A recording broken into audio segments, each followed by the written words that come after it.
Body corporate.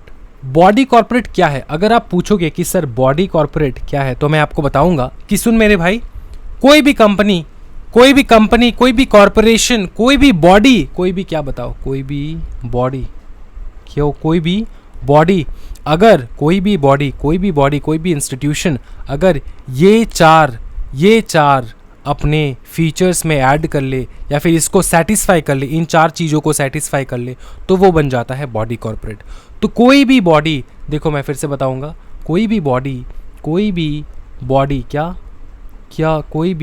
Body, ठीक है, जो इनकॉर्पोरेट हुआ हो under any law, Indian law, क्या इंडियन लॉ, क्या फॉरेन लॉ भी चलेगा? फॉरेन लॉ भी चलेगा, समझ में आ रहा है? फॉरेन लॉ भी चलेगा। क्यों चलेगा मैं आपको समझाऊंगा बाद में।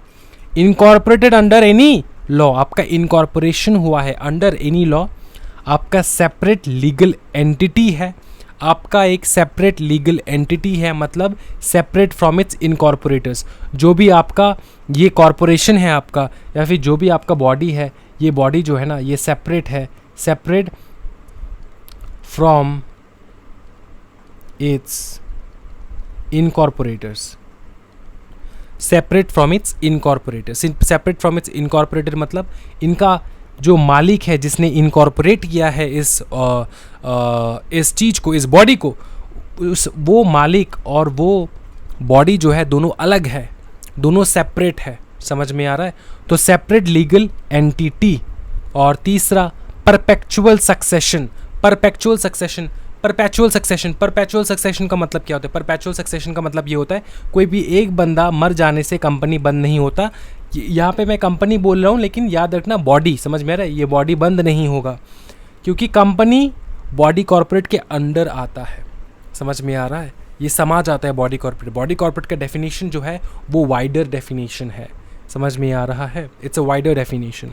Now perpetual succession, what does it mean? It means that if the owner dies, if any one partner dies or owner dies, then the body will not come to an end, end, समझ में आ रहा है? then the body will not come to an end, ये फिर भी चलता रहेगा। We all know that a company is a body corporate, तो उसका एक एग्जाम्पल लेके आपको समझाता हूँ। कंपनी में बहुत सारे ओनर्स हैं, बहुत सारे डायरेक्टर्स है ना, डायरेक्टर्स को गोली मारो, अपने को लगता है कि डायरेक्टर्स ओनर, भाई मेरे शेयर होल्डर्स जो है ना, वो असली ओनर्स है कंपनी का, ठीक है? ऑब्वियसली ये डायरेक्टर्स भी शेयर होल्डर बन के बैठते हैं, है ना? तो ये जो शेयर होल्डर्स है, कोई एक शेयर होल्डर अगर मर गया तो क्या कंपनी बंद हो जाता है? कोई एक डायरेक्टर अगर मर गया, क्या कंपनी बंद हो जाता है? नहीं, चलता रहता है, कंपनी हमेशा चलता रहेगा, समझ में आ रहा है? तो इसी का मतलब होता है परपेचुअल सक्सेशन, समझ में आ रहा है? Capacity of being sued and sue, इसका मतलब ये है कि ये जो बॉडी है, इसका कैपेसिटी है कि ये किसी और को सू कर सकता है, किसी और के ऊपर केस फाइल कर सकता है, and at the same time कोई और जो है एंटिटी जो है, इसके ऊपर केस फाइल कर सकता है, इसको सू कर सकता है। क्या समझ में आ रहा है? तो ये 4 चीज़, ये 4 एसेंशियल कंडीशंस कोई भी बॉडी अगर फुलफिल कर ले, वो आ जाएगा अपने बॉडी कॉर्पोरेट के अंदर, अपने बॉडी कॉर्पोरेट के अंदर। उसको हम लोग कहेंगे कि it is a body corporate, it is a body corporate, it is a body corporate. लेकिन कंपनीज एक्ट में ये क्लियरली बता रखा है कि कई जगह पे हम लोग कोई ऐसे बॉडीज़ भी देखेंगे जो ये चारों चीज़ फुलफिल कर रहे हैं, लेकिन वो बॉडी कॉर्पोरेट नहीं है। अरे सर ये तो ट्विस्ट हो गया, वो कौन सा बॉडीज़ है, वो कौन से बॉडीज़ है जो कि ये फुलफ़िल कर रहे हैं लेकिन फिर भी जो है वो बॉडी कॉर्पोरेट नहीं है? सर वो बताओ। वो बताने से पहले आपको ये समझना होगा कि वो कौन सी इंस्टीट्यूशंस है, वो कौन से इनकॉर्पोरेटेड बॉडीज़ है जो कि ये 4 चीज़ फुलफ़िल कर रहे हैं। तो सबसे पहले मैं ईजी एग्जांपल दूंगा कंपनी का। एक कंपनी जो है वो बॉडी कॉर्पोरेट है, ये सबको पता है। Sir a company is a body corporate. For example limited company के अगर मैं एग्जांपल लूँ तो Tata Motors limited, what is it? It is a public limited company, समझ में आ रहा है? It's a public limited company, it's a public limited company and it is a public company, ठीक है? लिमिटेड का मतलब होता है public company and private limited का मतलब होता है, हाँ जी, पीवीटी का मतलब होता है, पीवीटी कंपनी का मतलब होता है, हाँ जी, पीवीटी, हाँ बताओ, प्राइवेट लिमिटेड, समझ में आ रहा है? तो दूसरा एग्जाम्पल है प्राइवेट कंपनी का, है लाइफस्टाइल इंटरनेशनल प्राइवेट लिमिटेड। ये एक प्राइवेट लिमिटेड कंपनी है लाइफस्टाइल। आपने क्लोथिंग वगैरह जो है देखा ही होगा लाइफस्टाइल का, आपको मॉल वगैरह में जाने से आपको देखने को मिलेगा लाइफस्टाइल। ये एक प्राइवेट लिमिटेड कंपनी है। दूसरा, ये तो कंपनीज के एग्जांपल मैंने दे दिया, एक है अपना नॉन पब्लिक कंपनी, दूसरा प्राइवेट। एक public steel authority of India limited, steel authority of India limited. ये क्या है सर? ये एक गवर्नमेंट कंपनी है। गवर्नमेंट कंपनी मतलब कोई भी ऐसा कंपनी जिसका स्टेक 51% मिनिमम 51% या फिर उससे ज़्यादा का स्टेक गवर्नमेंट ने होल्ड करके रखा है, उन सारे कंपनीज़ को हम लोग कहते हैं गवर्नमेंट कंपनीज। तो ये क्या है? ये एक गवर्नमेंट कंपनी है। सेल एक government company, steel authority of India limited. ये समझ में आ चुका है, steel authority of India limited. क्या ये याद रहेगा? ये गवर्नमेंट कंपनी का मैंने एग्जांपल दे दिया। ये भी एक बॉडी कॉर्पोरेट है। क्या sir foreign company body corporate है? हाँ, फॉरेन कंपनी भी बॉडी कॉर्पोरेट है। जैसे कि बाटा इंडिया लिमिटेड, ये एक फॉरेन कंपनी है, ये भी एक बॉडी कॉर्पोरेट है। समझ में आ रहा है? तो एक चीज़ इतना समझ में आ रहा है सर कि अगर कंपनी रहा, कोई भी कंपनी जो है वो एक बॉडी कॉर्पोरेट है। सर यहाँ पे ना एक कहावत मेरे को याद आ रहा है सर, एक कहावत जो है वो मेरे को याद आ रहा है। कहावत कुछ ऐसा था कि sir every company is a body corporate. Sir कहावत कुछ ऐसा था सर कि every company is a body corporate but every body corporate is not a company. यहाँ पे बॉडी कॉर्पोरेट हो चुका है, इज़ नॉट अ कंपनी। ठीक है, every body corporate is not a company. समझ में आ रहा है? ये कौन सा केस लॉ है?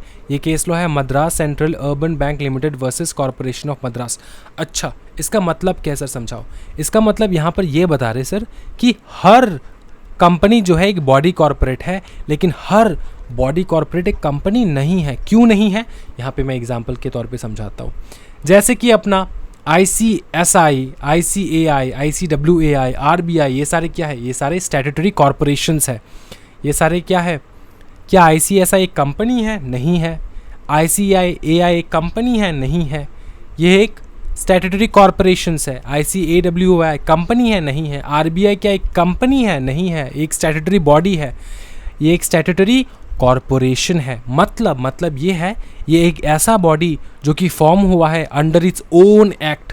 मतलब ICSI फॉर्म हुआ है under the ICSI act, ICAI form हुआ है under the ICAI act, ICWAI form हुआ है under the ICWAI act, RBI form हुआ है अंडर द RBI एक्ट। क्या ये समझ में आ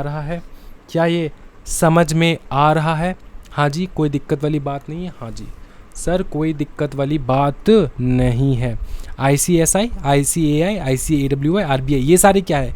ये सारे स्टैट्यूटरी अथॉरिटी। लेकिन एक चीज़ बताओ, क्या ये बॉडी कॉर्पोरेट है कि नहीं? सर अपने को बेसिक ग्राउंड रूल इतना पता है कि कोई भी चीज़ बॉडी कॉर्पोरेट है कि नहीं, ये पता करने के लिए मेरे को ये 4 एसेंशियल कंडीशंस देखना होगा। क्या ये incorporated by under any law है? हाँ जी, ये ICAI के अंडर या फिर ICSI के अंडर, एक स्टैट्यूटरी एक्ट के अंदर ये पास हुआ है, तो एक लॉ के अंडर आता है। क्या इसका सेपरेट लीगल एंटिटी है? हाँ जी सर, सेपरेट लीगल एंटिटी है। क्या ये परपेचुअल सक्सेशन है? हाँ जी, परपेचुअल सक्सेशन है।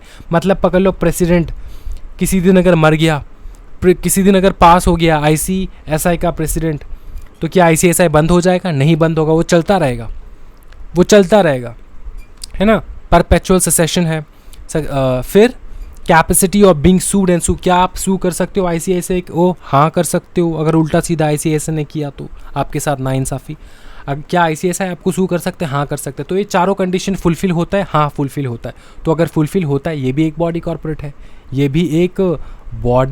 कॉर्पोरेट है, इसके अलावा और एक चीज़ बॉडी कॉर्पोरेट है जिसको हम लोग कहते हैं LLP। जैसे इसका example Aarush agro products limit LLP। समझ में आ रहा है? LLP। तो ये क्या है? ये भी एक बॉडी कॉर्पोरेट है। क्यों बॉडी कॉर्पोरेट है? Question mark. सीधा एक ही क्वेश्चन है, हम लोग सीधा जाएंगे यहाँ पे, एसेंशियल कंडीशंस देखेंगे। क्या ये सब है कि नहीं कंडीशंस फुलफ़िल करता है कि नहीं एलएलपी।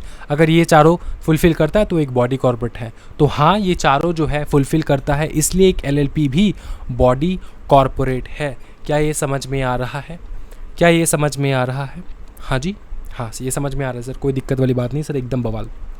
अच्छा एक चीज़ बताओ, तो सर क्या चीज़ बॉडी कॉर्पोरेट नहीं है? कोई भी चीज़ जो इन चार चीज़ों को सेटिस्फाई नहीं करता हो, कोई भी बॉडी ये चार चीज़ों को सेटिस्फाई नहीं करता हो, तो वो बॉडी कॉर्पोरेट कतई भी नहीं हो सकता। क्या ये समझ में आ रहा है? इतना समझ में आ रहा है? बॉडी कॉर्पोरेट का क्लियर है?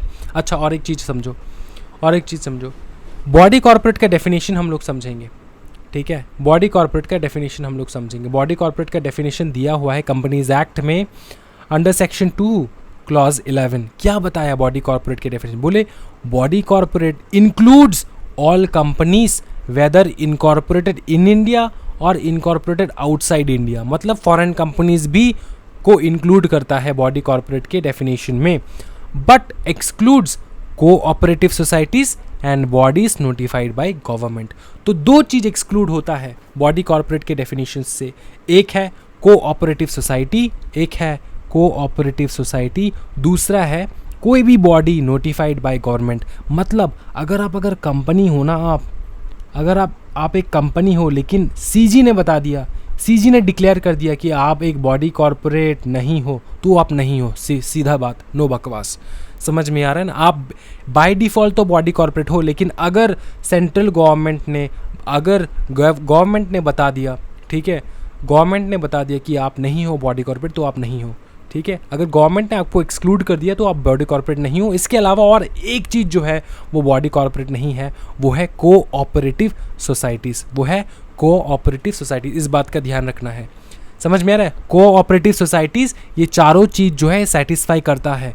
ये इनकॉर्पोरेट हुआ है अंडर ए पर्टिकुलर लॉ, ये इसका सेपरेट लीगल एंटिटी है, परपेचुअल सक्सेशन है, फिर capacity of being sued and sue भी है, लेकिन फिर भी जो है इसको हम लोग नहीं लेते अंडर दी बॉडी कॉर्पोरेट। समझ में आ रहा है?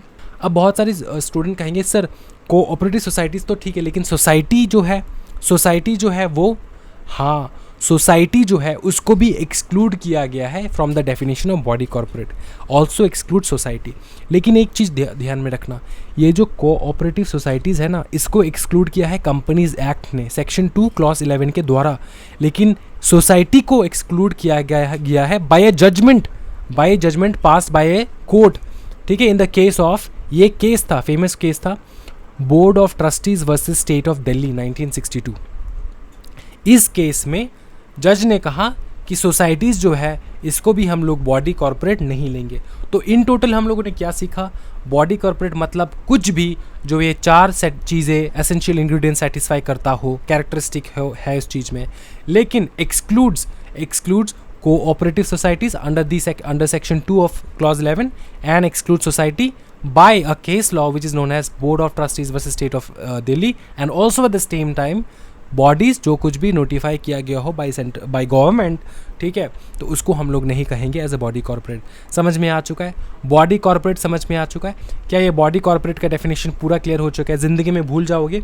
कभी भी किसी ने बताया कि कंपनी एंड बॉडी कॉर्पोरेट में डिफरेंस क्या है, क्या आप बता पाओगे कि यार बॉडी कॉर्पोरेट जो है वो ब्रॉडर टर्म है, वो छोटा मोटा टर्म नहीं है, उसमें उसके अंदर समा जाता है कंपनी, उसके अंदर समा जाता है कंपनी, बॉडी कॉर्पोरेट के अंदर समा जाता है कंपनी, ठीक है? और उसके साथ बहुत कुछ और भी समा जाता है, जैसे कि एलएलपी, स्टैट्यूटरी बॉडीज़, वो सारा कुछ समा जाता है बॉडी कॉर्पोरेट के। तो क्या आप बता पाओगे कि बॉडी कॉर्पोरेट एंड कंपनी के बीच में क्या डिफरेंस है? क्या ये ज़िंदगी में आप भूल जाओगे? नहीं भूलेंगे सर, एकदम आसान, बहुत ब्यूटीफुल।